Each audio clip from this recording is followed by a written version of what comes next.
Now, for a discussion on the Stilfontein operation to bring the remaining miners to surface and the broader Operation Vala Umgodi, I'm joined by Junior Mining Council President Fred Arendse. Good evening, Mr. Arendse. Thank you very much for joining us on the program. Now, as the Junior Mining Council, you've issued a statement commending government for Operation Vala Umgodi, saying it has proven to be successful. Just take us through your views. Thank you, Mufuna. I appreciate the platform. I think, first of all, I have, and the council say, the frustrations and the reasons why we've been seeing what we've been seeing, what's happening at Stilfontein. As we know, zamas or illegal mining is not a first, that we've seen. We've seen, quite worse, in the past. And we really are very concerned of how this process has been managed. We've heard a lot of political, expressions. People have got very diverse views on it, which contradict in terms of the intention that was laid out by this particular program. Our position is very clear, and we had an engagement with our president in December last year, where we spoke about what should be done. And I don't want to focus too much on the problem. I think the problem is well covered in the media. Everybody's aware of the problem.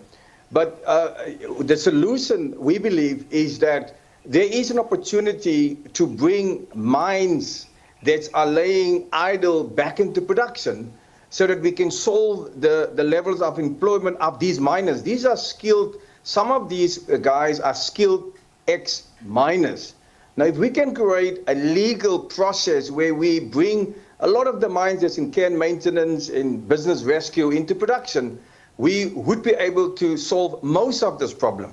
Now, what we also need to appreciate, what's been happening at Stilfontein, it remains an illegal activity. And yes, we can criticize our police of taking an appropriate action, but we cannot ignore, the law, and the law must take its course. But at the same time, Fred, just to interject there and get further clarity on just the aspect of possibly legalizing this artisanal mining. The need for regulatory framework that can effectively manage and prevent illicit mining activity has been previously articulated. There are reports identifying key issues such as the need for more supportive regulation, clearer paths for artisanal mining. All of that is there. It's been ventilated. So what exactly is preventing it at this point? Because we were speaking to an expert, a geologist, who's of the view that it would still be far too costly even for these small-scale miners.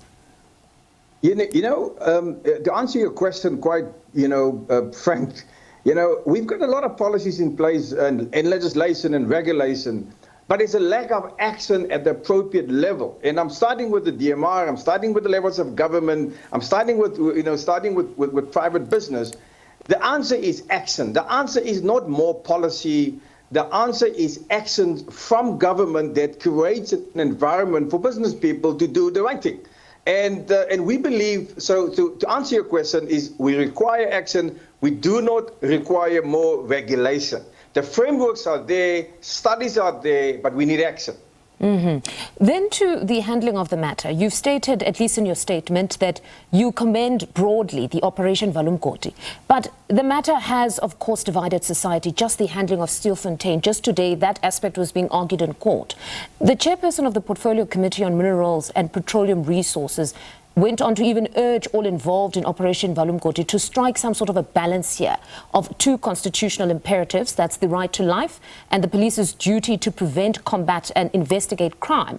Now, the question is the strategy currently being employed now to have community members stand down from the operation to retrieve the miners and allow experts to take over without them the best one to employ? Yeah, we agree. There has to be a balance between the two, but what we also have seen, the affected illegal miners has got the sympathy of the community for reasons unknown, maybe their family members, but we've seen a lot of sympathy. If you can recall in the past, there was a lot of resentment when it comes to illegal mining, simply because of the accusations of murder and violence and rape. But what we've seen in the last couple of days, there is a high level of sympathy for what's been happening at Stilfontein. But the important thing is, yes, there must be a balance in terms of protecting life and also enforcing the law. And I'm not convinced that we've been seeing that balancing act happening given what the statements that we have observed the last couple of days by senior government officials and ministers. So I would like to impress upon all stakeholders to facilitate that balancing act, in terms of life, but also in terms of applying, the law. But so you're saying there's been imbalance? They are trying that. Pardon me. So you're saying there's been imbalance, at least that you've observed. Just if you had to be frank with us, where is the scale tilting at this point?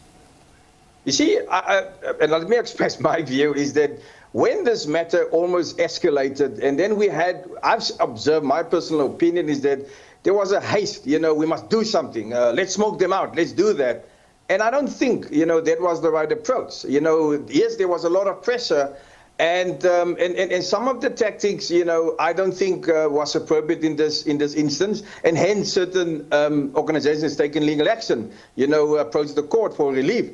So I just believe that when it happens, there was a haste. Let's do it. Smoke all of them out.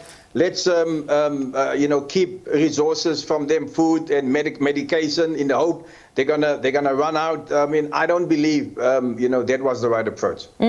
Now, the first step of the experts, we understand, is to send down devices to surveil the area. We're not sure if they'll be using drones or what exactly, but what do you make of just that plan alone to start by surveilling the area underground?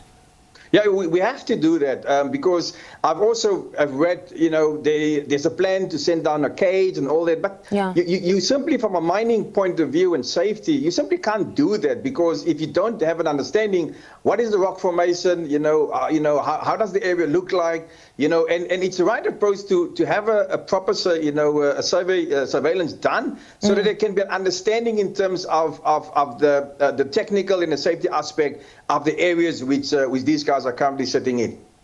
So with this makeshift elevator or cage that we keep hearing of, we understand that it will probably take 8 to 10 miners and bring them to surface. With that type of a mechanism, would it not need any of the experts to go down underground, or they'll be able to man it from the top?